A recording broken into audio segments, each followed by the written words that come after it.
উমর, তুমি তলোয়ার হাতে নিয়ে বের হয়েছো, সব ঠিক তো? আমি ওই ব্যক্তিকে খুঁজতেছি যার নাম মোহাম্মদ, যার কারণে কুরাইশের অবস্থান নষ্ট হয়ে গিয়েছে। মনে হচ্ছে তুমি তোমার জ্ঞান হারিয়েছো ওমর। তুমি কি মনে করো মোহাম্মদকে হত্যা করলে আব্দুল মানাফ গোত্র তোমাকে বাঁচতে দেবে? তাহলে আমি নিজে বনু হাশিম গোত্রের কাছে আত্মসমর্পণ করব, যেন তারা প্রতিশোধ হিসেবে আমার জীবন নেয়। কেননা আগে তুমি নিজের ঘরেই যাও এবং সেখান থেকেই শুরু করো। তুমি কার কথা বলছো? তোমার বোন ফাতেমা বিনতে আল খাত্তাব এবং তার স্বামী সাইদ ইবনে জাইদ দুজনেই মুসলিম এবং দিন পালন করে মোহাম্মদের।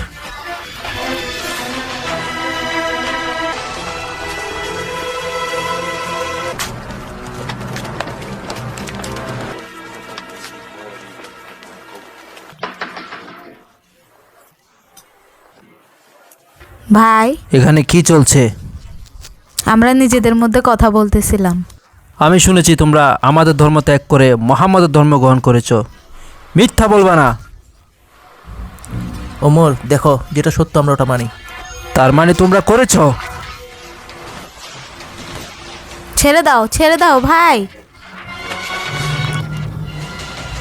আশহাদু আন লা ইলাহা ইল্লাল্লাহ ওয়া আশহাদু আন্না মুহাম্মাদুর রাসূলুল্লাহ।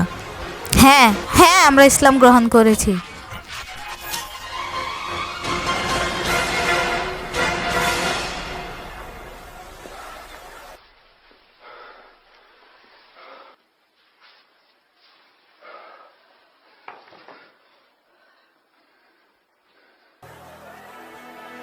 তোমরা কি এটা তেলাওয়াত করছিলে? দেখাও, এটা আমি পড়তে চাই। দেখো, তোমরা যাই বলেছো তা আমার অন্তরে লেগেছে।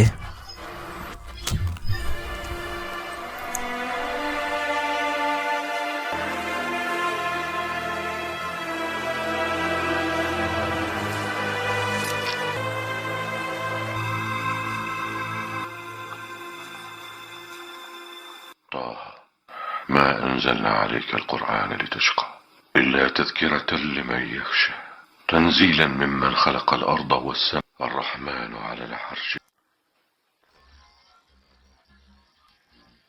وأن تجهر بالقول فإنه يعلم السر وأخفى الله لا إله إلا هو له الأسماء الحسنى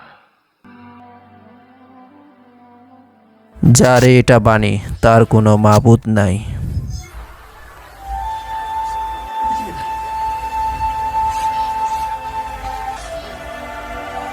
খব্বাব, তুমি কি এটা পড়তেছিলে? খুশি হয়ে যাও ওমর, আমার নবীর দোয়া তোমার জন্যই হয়েছে। সত্যি কি এমন বলেছিল? ওয়াল্লাহি, এমনই বলেছিল। ওয়াল্লাহি, কোনো সন্দেহ নেই দুজনের মধ্যে আপনি উত্তম। আমার বিশ্বাস নবীর দোয়া তোমার জন্যই। আমি রাসূলুল্লাহ এবং তার সাহাবীদের কাছে যেতে চাই।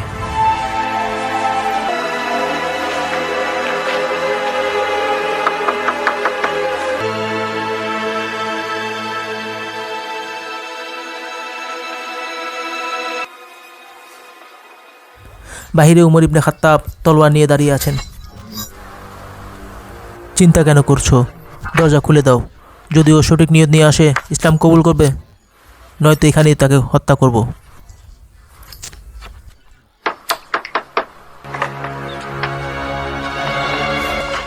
বলো বলো বলো, এখানে কেন এসেছো তুমি তলোয়ার নিয়ে?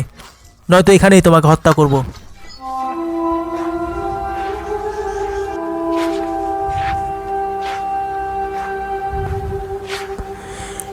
ইয়া রাসূলুল্লাহ, আমি বিশ্বাস করি আপনি আল্লাহর রসুল, এবং আমি আরও বিশ্বাস করি যা আপনার উপর নাজিল হয়েছে।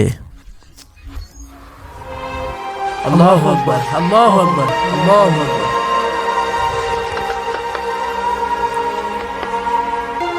জায়েদ, আমার ভাই, ইসলামে তুমি আমার থেকে এগিয়ে গিয়েছো, কিন্তু ইসলামে তুমি আমাকে দুর্বল পাবে না।